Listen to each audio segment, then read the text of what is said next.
말씀 씨앗을 심어요. 사랑하는 친구들, 말씀 씨앗 시간이에요. 오늘 말씀은 히브리서 11장 말씀이에요. 다 함께 말씀 씨앗 심을게요. 히브리서 11장. 믿음은 우리가 바라는 것들에 대해서 확신하는 것입니다. 또한 보이지는 않지만 그것이 사실임을 아는 것입니다. 옛날 사람들도 믿음으로 인정받았습니다. 믿음을 통해 우리는 이 세상 모든 것이 하나님의 말씀으로 창조되었다는 것을 이해합니다. 이것은 우리가 보고 있는 것들이 보이지 않는 어떤 것으로 만들어졌다는 것을 말합니다. 아벨은 믿음으로 가인보다 하나님께 더 나은 제사를 드렸습니다. 하나님께서는 아벨이 드린 제사를 기뻐 받으시고 그를 의인이라 부르셨습니다. 아벨은 죽었지만 여전히 그의 믿음을 통해 우리에게 말하고 있습니다. 믿음으로 에녹은 죽지 않고 하늘로 옮겨져서 아무도 그를 볼 수 없게 되었습니다. 하나님께서 그를 하늘로 데리고 올라가신 것입니다. 성경은 그가 이 땅에 사는 동안 진실로 하나님을 기쁘시게 하는 자였다고 증언합니다. 믿음이 없이는 어느 누구도 하나님을 기쁘시게 할 수 없습니다. 하나님께 나아오는 자는 그가 계시다는 것과 그를 찾는 자들에게 상 주시는 분이라는 것을 진정으로 믿어야 합니다. 믿음으로 노아는 아직 보지 못하는 일에 대한 하나님의 경고를 들었습니다. 그는 하나님께 순종해서 그의 가족을 구원할 방주를 지었습니다. 그는 믿음으로 세상이 잘못되어 가고 있음을 사람들에게 알리고 하나님과 의의 관계를 맺은 사람이 되었습니다. 믿음으로 아브라함은 하나님께서 그에게 약속하신 땅으로 가라는 하나님의 부르심에 순종하였습니다. 그는 가야 할 곳도 모른 채 자기 고향을 떠났습니다. 그는 믿음 때문에 하나님께서 자기에게 약속하신 땅에 가서 살 수 있었습니다. 그는 그곳에서 갈 곳 없는 나그네처럼 살았고 같은 약속을 받은 이삭과 야곱과 함께 장막에서 거하였습니다. 아브라함은 영원한 터가 있는 성을 기다리고 있었습니다. 그것은 바로 하나님께서 계획하고 세우신 성입니다. 사라 자신도 아이를 낳기에는 나이가 너무 많았으나 믿음으로 후손을 얻을 힘을 얻었습니다. 그것은 그녀가 약속해 주신 하나님을 신실한 분으로 믿었기 때문입니다.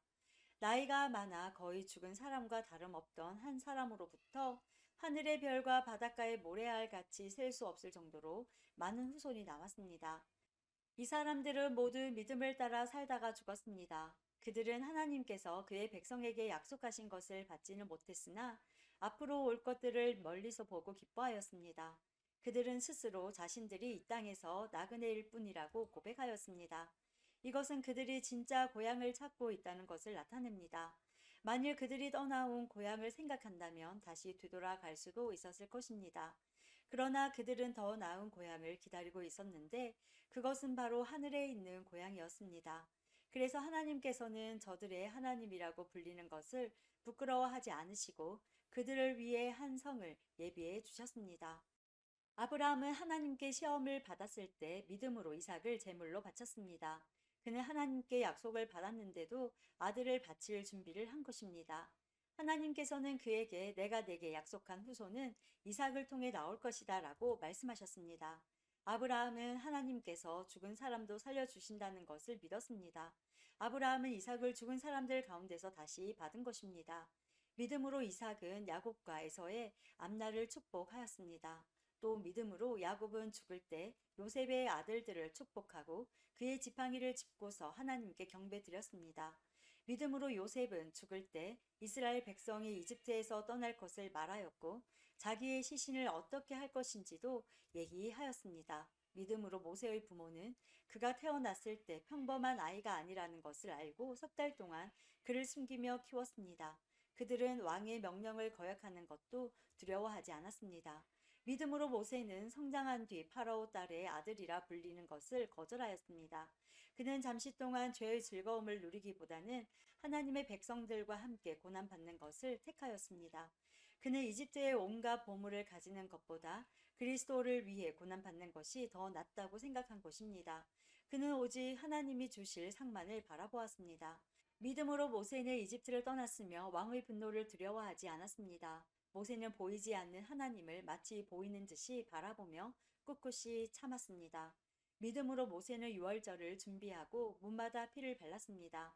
이 피는 죽음의 천사가 이스라엘 백성의 맏아들을 죽이지 않도록 하기 위해 바른 것입니다. 믿음으로 그들은 마른 땅을 건너는 것처럼 홍해를 지나갔습니다. 그러나 이집트인들은 그들을 따라가다가 물에 빠져 죽고 말았습니다. 믿음으로 이스라엘 백성들이 여리고 성 주위를 7일 동안 돌자 성은 무너졌습니다. 믿음으로 기생 라합은 정탐꾼들을 잘 대접하여 하나님께 순종하지 않은 자들이 죽임을 당할 때 구원을 받았습니다. 더 많은 이야기가 필요합니까? 기드온, 바락, 삼손, 입다, 다윗, 사무엘 그리고 다른 예언자들을 다 말하려면 시간이 모자랄 것입니다. 그들은 믿음으로 나라들을 정복하고 옳은 일을 하였으며 하나님께서 약속하신 것들을 받았고 사자의 입을 막았습니다. 또 큰 불을 막아내며 칼날을 피하였습니다. 그들은 약한 데서 강해졌으며 전쟁터에서는 용감해져서 적들을 무찔렀습니다. 여자들은 죽은 가족이 다시 살아나는 것을 보았습니다. 또 어떤 이들은 죽은 후에 더 나은 삶으로 부활할 것을 생각하면서 고문을 당하고 풀려나는 것을 거절하기도 하였습니다. 어떤 이들은 조롱을 받으며 매를 맞았습니다. 어떤 이들은 묶인 채로 감옥에 끌려갔습니다. 그들은 돌에 맞아 죽었고 몸이 반으로 잘리기도 하였으며 칼에 찔려 죽기도 하였습니다. 양과 염소 가죽을 두르고 가난과 고난과 학대를 견뎌야 했습니다. 그들에게 세상은 아무런 가치가 없었습니다. 그들은 광야와 산과 동굴과 땅굴에서 살았습니다. 이 사람들은 모두 믿음으로 이름이 알려진 자들입니다. 그러나 그들 중 어느 누구도 하나님께서 약속하신 것을 받지는 못하였습니다. 그것은 하나님께서 우리에게 더 좋은 것을 예비하시고 그들이 우리와 함께 완전해지도록 하셨기 때문입니다. 오늘도 말씀 씨앗 모두 잘 심었어요. 우리 내일 또 만나요.